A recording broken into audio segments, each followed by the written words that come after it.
Existe um ser nas matas do Brasil que faz até o caçador mais corajoso tremer. Um guardião antigo, feroz, implacável. Seus olhos brilham vermelho na escuridão, seus cabelos ardem como fogo vivo. E seus pés andam para trás, confundindo qualquer um que tente segui-lo. Esse é o Curupira. E hoje você vai conhecer a história completa dele. Uma história que poucos têm coragem de contar até o fim. Antes de começar, eu preciso avisar uma coisa. Se você já entrou em mata fechada, se já acampou longe da civilização, se já ouviu sons estranhos vindos da floresta à noite, preste atenção nessa história. Porque o Curupira não é fantasia. Ele é memória viva de milhares de pessoas pelo Brasil inteiro.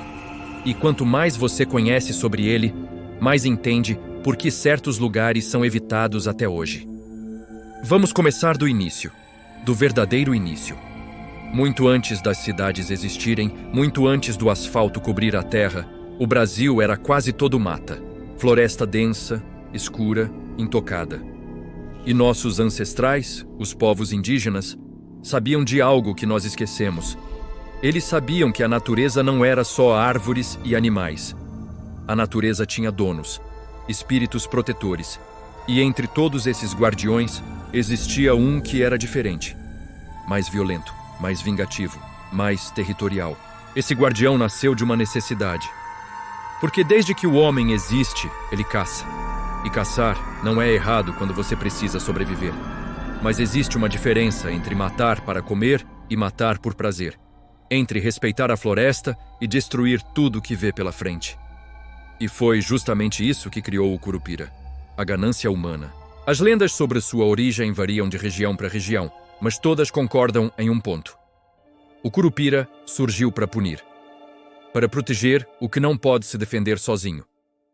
Para equilibrar a balança quando o homem vai longe demais. Alguns dizem que Tupã, o grande deus do trovão, criou o Curupira com esse propósito. Deu a ele poderes sobrenaturais, velocidade impossível, força brutal. E principalmente, a capacidade de enganar qualquer pessoa que entrasse na mata com más intenções. Mas existe outra versão. Uma versão mais sombria, mais triste, mais humana. Contam no interior, especialmente no sertão nordestino, que o Curupira foi uma criança. Uma criança inocente que morreu injustamente por causa de um caçador ganancioso. Dizem que esse caçador estava perseguindo uma onça fêmea com filhotes. A onça, desesperada para proteger suas crias, correu em direção a uma aldeia. E foi lá que encontrou uma criança brincando sozinha perto da mata. O caçador não pensou duas vezes. Ele atirou, mas a bala não acertou a onça, acertou a criança. O caçador, com medo de ser descoberto, arrastou o corpo para dentro da floresta e o escondeu. Mas a mata viu tudo. E a mata não esquece. Naquela noite, algo aconteceu. O corpo da criança desapareceu. E no lugar onde ela tinha sido enterrada, começaram a aparecer pegadas estranhas. Pegadas ao contrário. A floresta tinha acolhido aquela alma inocente. E tinha devolvido ela transformada. Não mais como criança, mas como vingança. Como protetor eterno de todos que são caçados injustamente. E esse foi o nascimento do Curupira. Um espírito que conhece a dor de ser vítima. E por isso, não tem piedade com quem faz outros sofrerem. Agora vamos falar da aparência dele, porque é isso que deixa qualquer relato ainda mais assustador. O Curupira não é um monstro gigante, não é uma fera enorme com presas e garras. Na verdade, ele é pequeno. Tem aparência de menino, baixo, ágil, rápido. E é justamente isso que engana, porque quando você vê ele, sua primeira reação não é correr, é achar estranho, é tentar entender o que é aquilo, e quando você percebe o perigo, já é tarde. Os cabelos dele são a primeira coisa que as pessoas notam. Cabelos de fogo. Em alguns relatos, literalmente chamas dançando na cabeça dele. Em outros, é um vermelho intenso que parece brilhar no escuro. Tem quem diga que o cabelo dele só pega fogo quando ele está com raiva. E acredite, você não quer ver isso de perto. Porque quando o Curupira está furioso, a mata inteira parece pegar fogo junto com ele. Mas o detalhe mais famoso, o que todo mundo conhece, são os pés. Os pés virados para trás. Imagine a cena. Você está caçando na floresta. De repente encontra pegadas humanas no chão. Pequenas, de criança talvez. Você segue as pegadas achando que vai encontrar alguém perdido. Mas quanto mais você anda, mais confuso fica. Porque as pegadas parecem ir em uma direção, mas o rastro não faz sentido. Você anda, e de repente percebe que está no mesmo lugar de onde começou. Foi aí que você entendeu. As pegadas estavam indo para o lado oposto. Você não estava seguindo alguém. Você estava sendo levado para longe. Estava sendo afastado da saída. E agora está perdido. Completamente perdido. É essa a maldição dos pés virados. Eles não servem apenas para confundir. Eles servem para aprisionar. Para fazer você andar em círculos até cansar, até enlouquecer, até desistir. E tem mais. O Curupira não ataca de frente. Não na maioria das vezes. Ele brinca com você primeiro. Ele testa sua mente. Ele usa sons, um assobio agudo, estridente, que parece vir de todos os lugares ao mesmo tempo. Você ouve pela direita, vira a cabeça. O som vem pela esquerda. Você olha para trás. O som está na sua frente. E aos poucos, esse assobio vai entrando na sua cabeça. Vai bagunçando seus pensamentos. Vai tirando sua sanidade. Tem gente que descreve o assobio como hipnotizante. Como se chamasse você para mais fundo na mata. Como se prometesse algo bom lá dentro. E muitos seguem. Muitos acham que é uma pessoa pedindo ajuda. Muitos acham que é um pássaro raro. Mas quando chegam perto demais, descobrem que o assobio não vinha de pássaro nenhum. Vinha do guardião. E agora ele está observando você. A velocidade do Curupira é outra coisa que desafia a lógica. Ele não corre como humano. Ele não corre como animal. Ele simplesmente desaparece de um lugar e aparece em outro. Tem relatos de caçadores que juraram ter visto o Curupira a metros de distância, piscaram e ele já estava atrás deles. Como se teletransportasse. Como se a própria mata o movesse de um ponto para outro. E a força dele, desproporcional ao tamanho. Contas dizem que ele já derrubou árvores inteiras com um empurrão, que já arremessou pedras enormes como se fossem bolas de gude, que já virou carroças e tratores de cabeça para baixo sem esforço.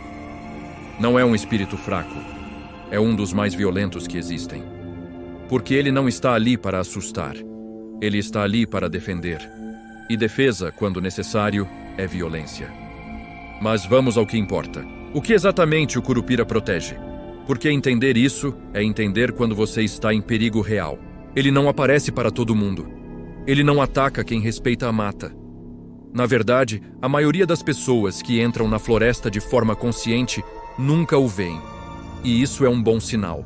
Significa que você não é uma ameaça. Significa que ele deixou você passar. O Curupira protege principalmente os animais, todos eles, mas especialmente as mães com filhotes. Se você atirar em uma onça que está amamentando, pode ter certeza. O Curupira vai atrás de você. Se você pegar um filhote de pássaro do ninho só por diversão, ele sabe. Se você colocar armadilhas indiscriminadas que machucam animais sem necessidade, ele vai te encontrar. E a punição não é rápida. Ele faz questão de que você sofra antes. Árvores antigas também estão sob proteção dele. Aquelas árvores enormes, centenárias, que são consideradas sagradas por comunidades locais. Tem lugares onde os moradores avisam: não derrube essa árvore, não encoste nela, é protegida. Mas sempre aparece alguém que não acredita. Alguém que acha que é superstição boba. Essa pessoa pega o machado, começa a cortar, e aí começam os sinais. Primeiro, ferramentas quebram do nada. O machado racha. A motosserra falha. Depois, acidentes começam a acontecer. Pequenos no início. Um corte na mão. Um tropeço. Mas se a pessoa insiste, os acidentes pioram. E se ela realmente derrubar a árvore proibida? Bom, geralmente ela não vive muito tempo depois disso. Não por doença, não por velhice, mas por algo que ninguém consegue explicar direito. Nascentes de rios são outro ponto protegido. Água é vida. E o Curupira sabe disso. Qualquer um que tente envenenar uma nascente, desviar um rio para benefício próprio ou poluir água limpa, vai sentir a fúria dele. Existem histórias de fazendeiros que tentaram secar córregos para expandir pasto. Poucos dias depois, eles mesmos foram encontrados mortos, afogados em poças rasas. Como isso é possível? Ninguém sabe. Mas todo mundo sabe quem foi.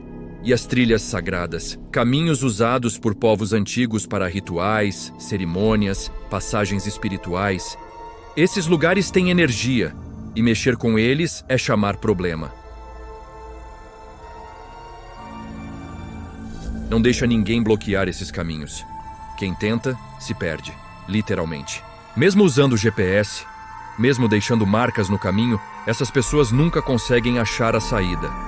Agora, vamos aos relatos. Porque teoria é uma coisa, mas o que realmente arrepia são as histórias reais.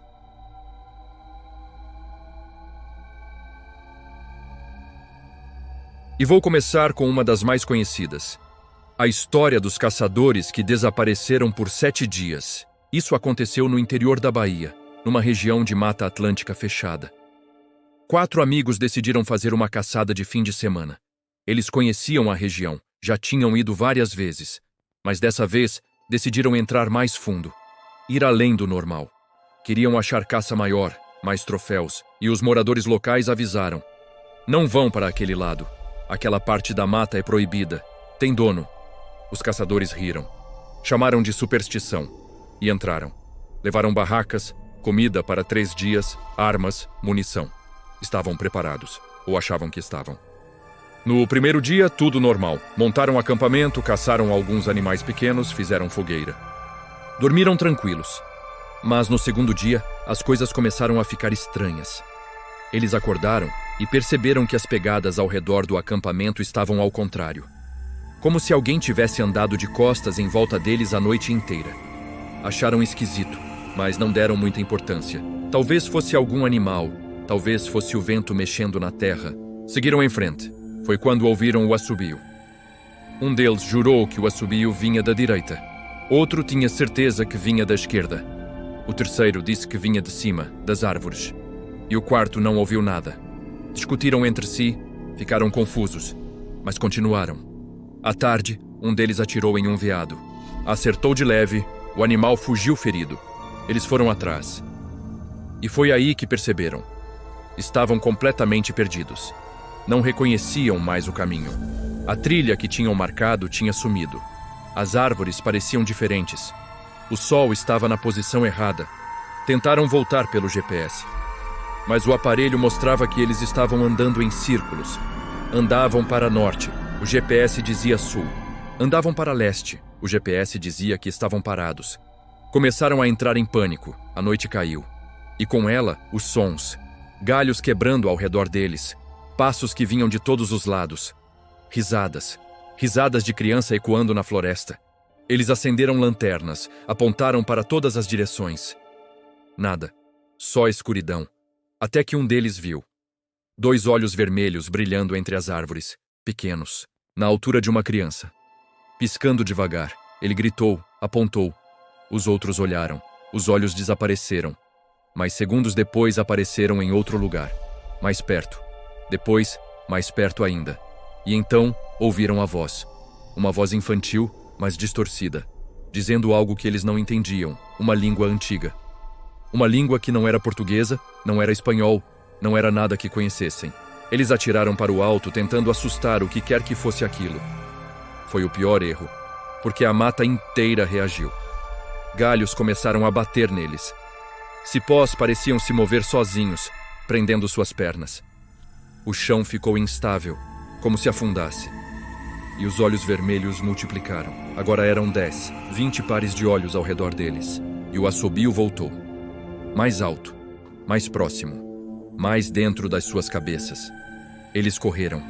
Correram sem direção, sem pensar, só querendo sair dali. Correram a noite inteira. Quando o sol nasceu, perceberam que estavam exatamente no mesmo lugar onde tinham acampado no primeiro dia. Como isso era possível?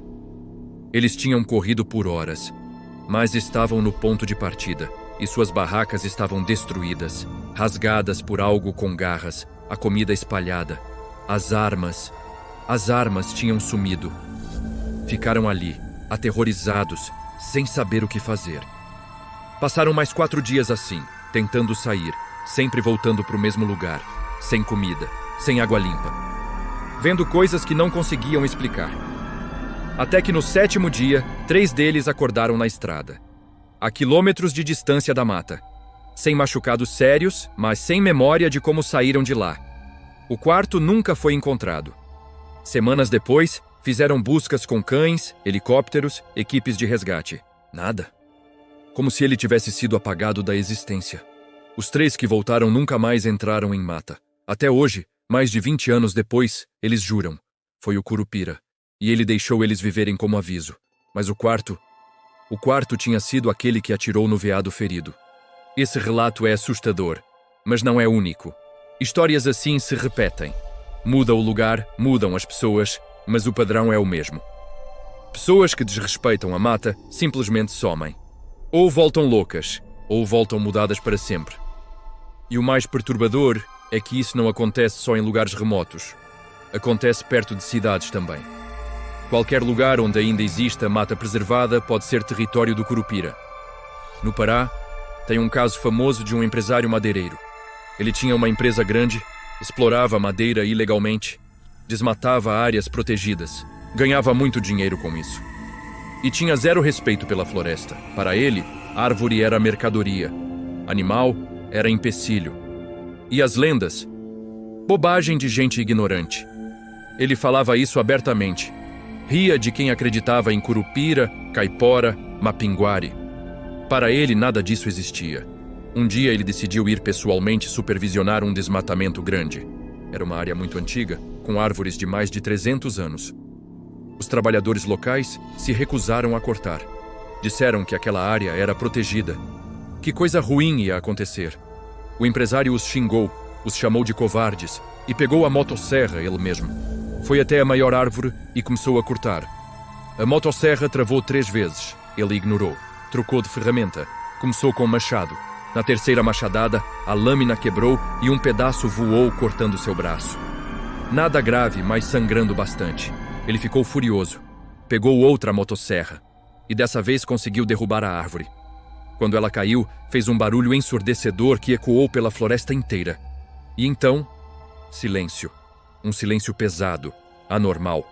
Nenhum pássaro cantando, nenhum inseto zumbindo. Nada. Como se a floresta inteira tivesse morrido de repente. Os trabalhadores sentiram o clima mudar. Ficaram nervosos.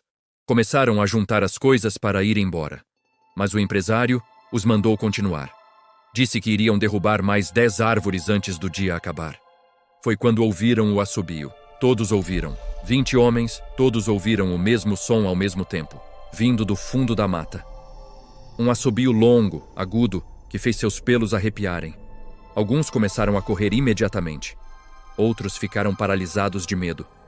O empresário gritou para voltarem que eram uns idiotas, que era só vento. Mas o assobio continuou e começou a se aproximar. As árvores ao redor começaram a balançar, mesmo sem vento. Cipós caíram do nada, quase acertando alguns homens. E então viram uma figura pequena andando entre as árvores, andando de costas. Ou melhor, andando de frente, mas com os pés virados, cabelos vermelhos balançando. E quando ela virou o rosto na direção deles, não era rosto de criança, era algo retorcido, olhos grandes demais, boca aberta mostrando dentes afiados e aquele sorriso. Um sorriso que não tinha nada de humano. Todos correram, até o empresário. Correram para as caminhonetes, ligaram os motores e saíram dali em alta velocidade. Mas o empresário percebeu algo. Ele estava dirigindo há 20 minutos em alta velocidade e continuava vendo as mesmas árvores, a mesma curva, o mesmo barranco. Ele estava preso em um loop, dirigindo em círculos sem sair do lugar. Ele parou o carro, tentou se acalmar, pegou o celular. Sem sinal. Tentou o rádio. Estática. Saiu do carro e foi quando viu as pegadas. Pegadas pequenas, de criança, ao redor da caminhonete. Todas viradas para trás. Como se algo tivesse andado em círculos ao redor dele enquanto dirigia. Ele entrou em pânico total. Voltou para o carro, acelerou novamente. Dirigiu até a gasolina acabar. Quando finalmente conseguiu sair da mata, já era noite. Ele estava a apenas 2 quilômetros do ponto onde tinha derrubado a árvore. Tinha rodado horas, gastado um tanque de gasolina e andado 2 quilômetros. Voltou para a cidade, trancou-se em casa, não quis falar com ninguém. Mas na manhã seguinte, acordou diferente. Seu cabelo, que era preto, tinha ficado parcialmente branco. E ele começou a falar coisas estranhas. Dizia que via a criança de pés virados em todos os cantos. Que ela o seguia, que estava esperando o momento certo. 3 semanas depois, ele vendeu a empresa. Doou parte do dinheiro para ONGs de preservação ambiental. Nunca mais voltou para a floresta. E até hoje, quem o conhece diz que ele nunca foi o mesmo. Tem um olhar distante, como se tivesse visto algo que não deveria. E sempre que alguém menciona a palavra Curupira perto dele, ele levanta e sai da sala sem dizer nada. Mas nem sempre o Curupira age com violência direta. Às vezes ele simplesmente brinca com você, te enlouquece aos poucos. E tem um relato que mostra bem isso. A história da trilha, que não acabava nunca. Foi com um grupo de turistas fazendo ecoturismo no Amazonas. Eram 6 pessoas, todos adultos, com guia experiente. Iam fazer uma trilha de 3 horas pela mata. Ver animais, tirar fotos, coisa tranquila. O guia conhecia o caminho de cor. Tinha feito aquela trilha centenas de vezes, impossível se perder. Começaram caminhada de manhã. Primeira hora foi normal. Viram macacos, pássaros, fizeram fotos. Mas na segunda hora, o guia começou a estranhar. A trilha parecia mais longa que o normal. Ele não reconhecia algumas árvores. Achou estranho, mas não disse nada para não preocupar os turistas. Continuou andando. Terceira hora. Deveriam ter chegado num mirante, mas não chegaram. A trilha continuava, e continuava igual. Mesmos tipos de árvore. Mesmos sons. Como se estivessem andando no mesmo lugar. O guia parou, checou a bússola.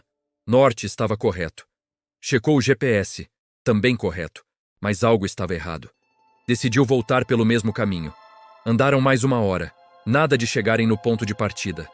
Andaram mais uma, nada. O guia começou a suar frio, aquilo não fazia sentido. Impossível estar perdido. Ele conhecia cada pedra daquela trilha, mas agora não reconhecia nada. Os turistas começaram a perceber que algo estava errado. Começaram a fazer perguntas. O guia tentou manter a calma, disse que era só um desvio, logo achariam o caminho. 6ª hora andando. Já deveria ser tarde da noite, mas o sol parecia estar na mesma posição, como se o tempo tivesse parado. Não ficava nem mais claro, nem mais escuro. Sempre aquele mesmo tom de luz filtrada pelas árvores. Os turistas estavam cansados, com fome, assustados. Pararam para descansar. Foi quando um deles notou. As árvores ao redor tinham marcas feitas por eles, com canivete, para não se perderem. Mas as marcas estavam dos 2 lados da trilha, como se tivessem passado pelo mesmo lugar indo e voltando. Como isso era possível se eles tinham andado em linha reta? O guia não tinha explicação, e foi quando ouviram o riso. Um riso infantil, claro, próximo, vindo de trás de uma árvore grande. Todos olharam. Nada. O riso veio de outro lado. Olharam de novo. Nada. E então viram as pegadas. Pegadas pequenas, viradas para trás, levando para dentro da mata, fora da trilha. O guia reconheceu na hora. Falou em voz baixa. Curupira, não sigam as pegadas. Não olhem para as pegadas. Mas uma das turistas, curiosa, começou a andar na direção das pegadas. O guia gritou para ela parar. Ela não ouviu. Ou fingiu que não ouviu. Continuou andando. Os outros foram atrás. O guia não teve escolha. Foi também. E quanto mais seguiam as pegadas, mais estranho ficava tudo. As árvores pareciam se mover quando eles não estavam olhando. Sombras se moviam no canto da visão. E aquele riso continuava, até que chegaram numa clareira. E no centro da clareira, uma criança, de costas, cabelos vermelhos, parada, imóvel. Os turistas pararam. Ninguém falava nada. A criança começou a se virar, devagar, e quando todos viram o rosto, não vou descrever o que eles viram, porque até hoje nenhum deles consegue falar sobre isso sem começar a chorar. Mas todos desmaiaram. Todos, inclusive o guia, e acordaram no ponto de partida da trilha, onde tinham começado a caminhada. Horas se passaram, mas no relógio deles, Apenas 15 minutos.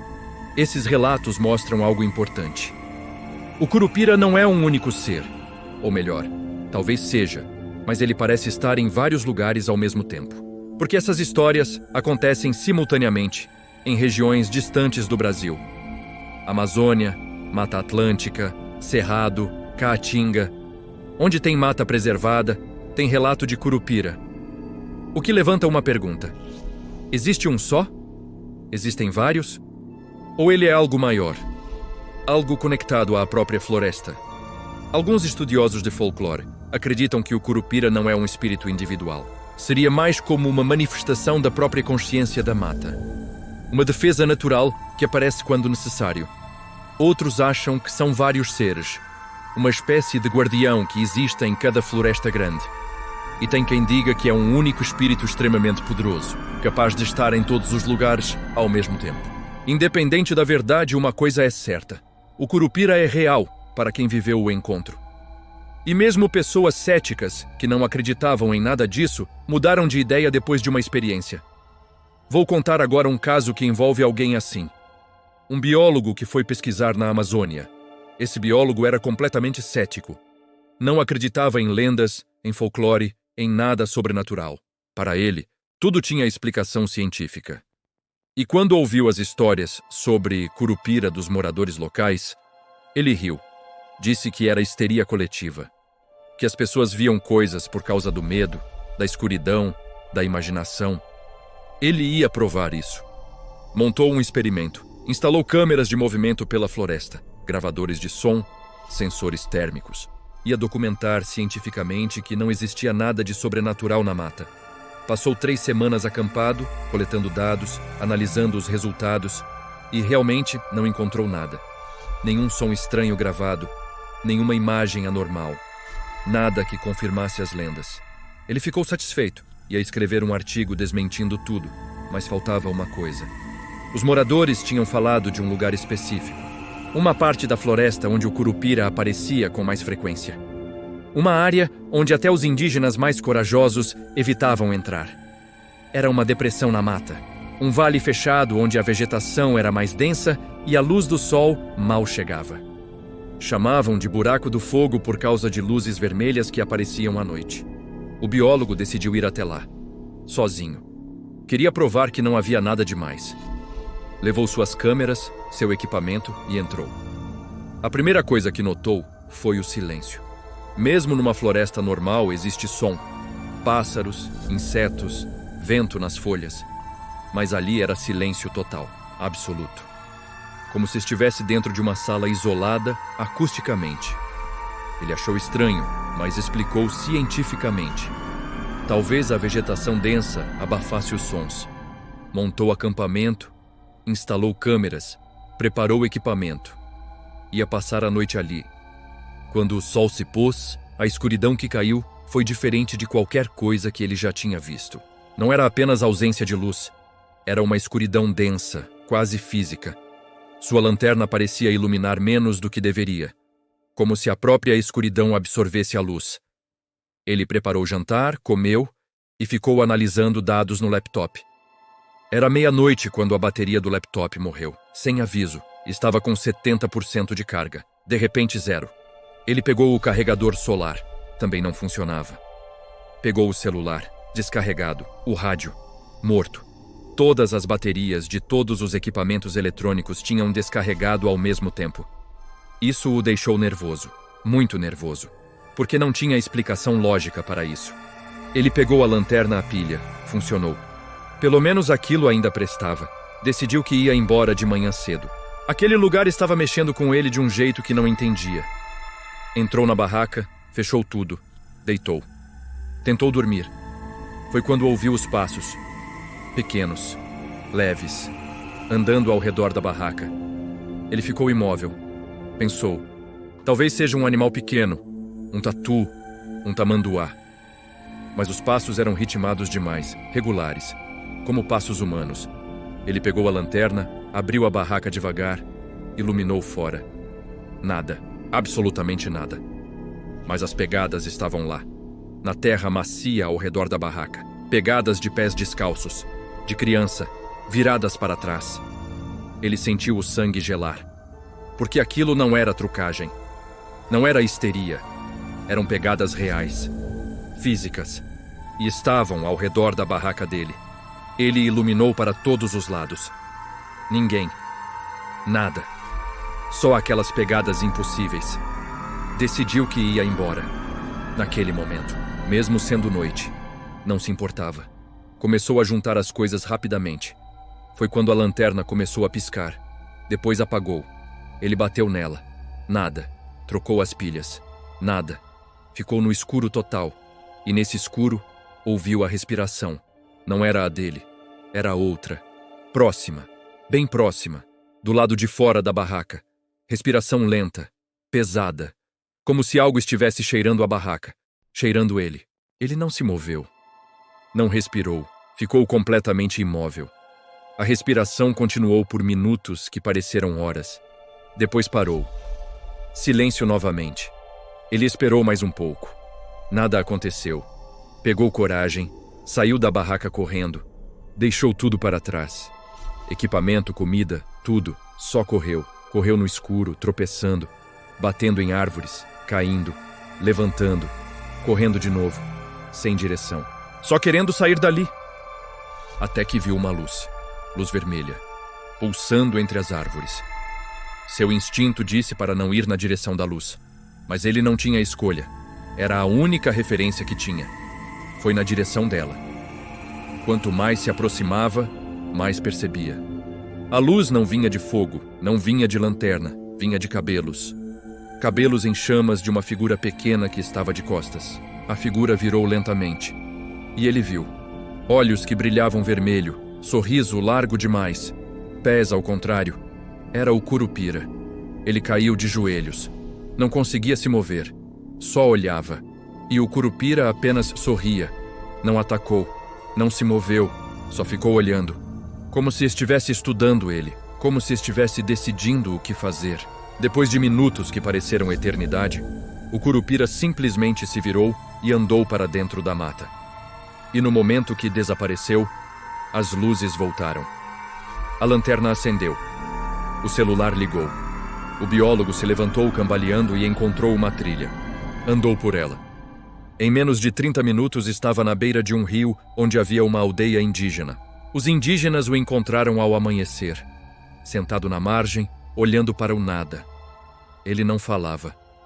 Só balançava de leve. Levaram ele para a cidade, para o hospital. Passou semanas sem falar sobre o que aconteceu. Quando finalmente falou, disse algo que marcou todos que ouviram. Ele disse que o Curupira tinha entrado na mente dele, não com palavras, mas com sentimentos, com imagens, e tinha mostrado algo.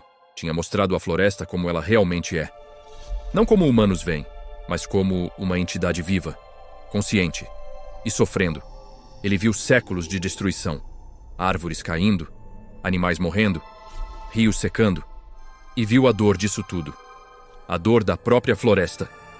E entendeu, o Curupira não era vilão, era resposta. Era o que acontece quando você machuca algo vivo o suficiente para ele reagir. O biólogo nunca mais voltou para a floresta. Mudou de carreira e vive até hoje tentando processar o que viveu. Mas nem toda a história do Curupira é terror puro. Existem relatos onde ele protegeu pessoas, especialmente crianças.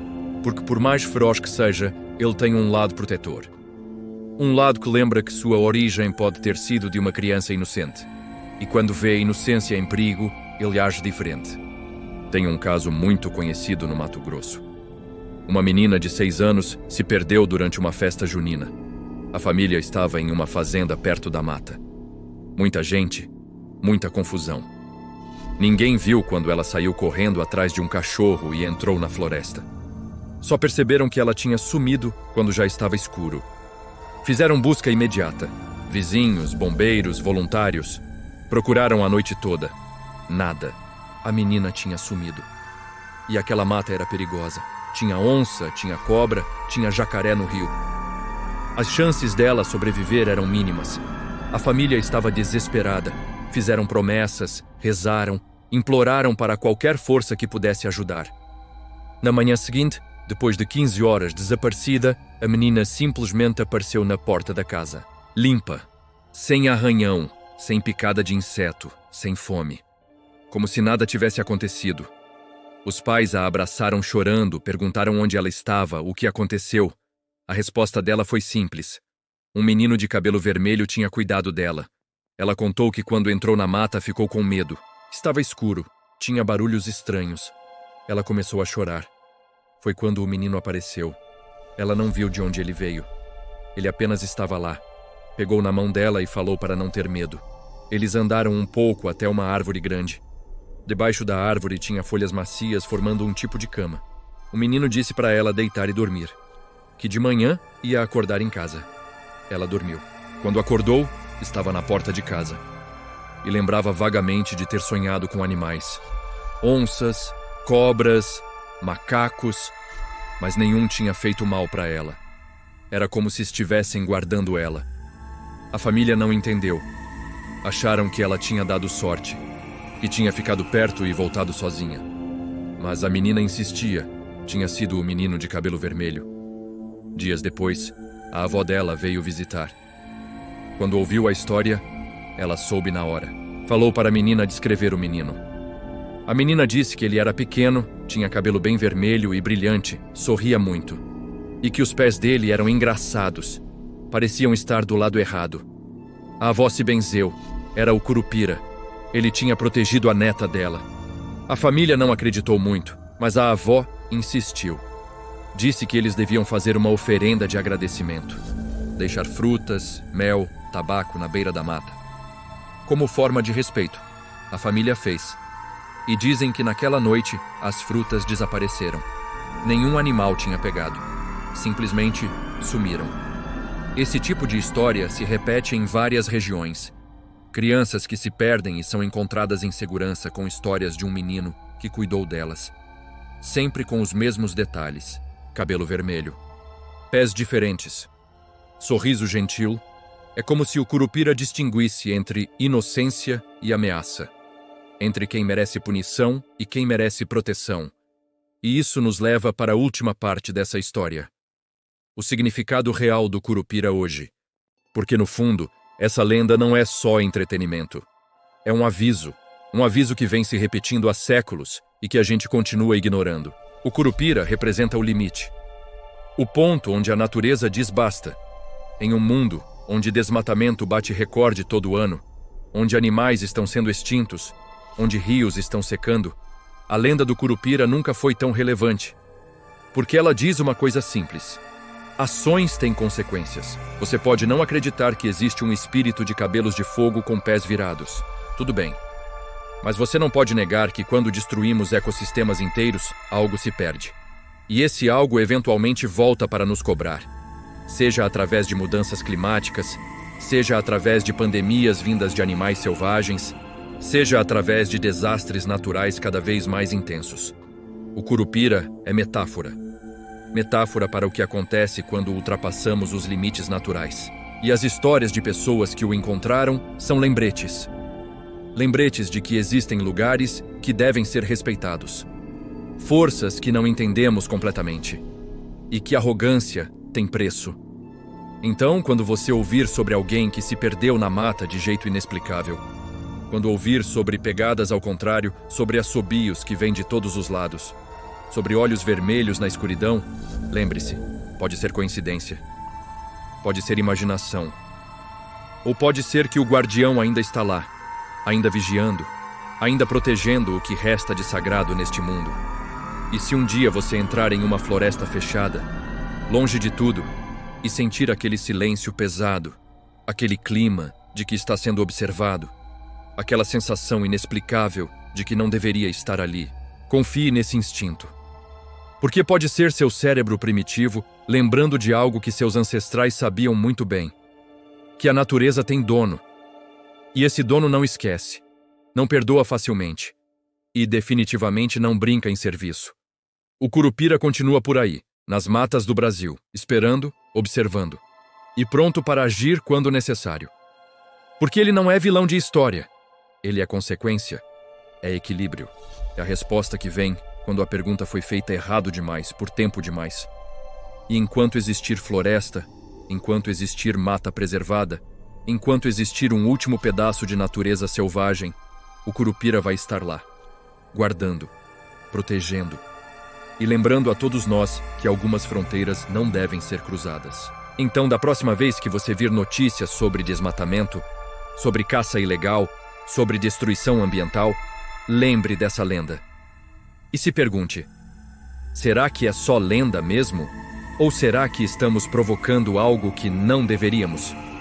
Porque no fim das contas, lenda ou não, uma coisa é verdade absoluta. Mexe com a floresta por tempo suficiente, desrespeita ela o bastante, destrói ela sem limites. E eventualmente, de uma forma ou de outra, a floresta vai reagir. E quando ela reagir, talvez você entenda por que nossos antepassados criaram histórias como a do Curupira. Não para assustar crianças, mas para ensinar respeito, para criar limites, para garantir que algumas coisas permanecessem intocadas. Porque, no fundo, o maior ensinamento do Curupira é simples. A natureza não precisa de nós, mas nós precisamos dela. E seria bom lembrar disso antes que seja tarde demais.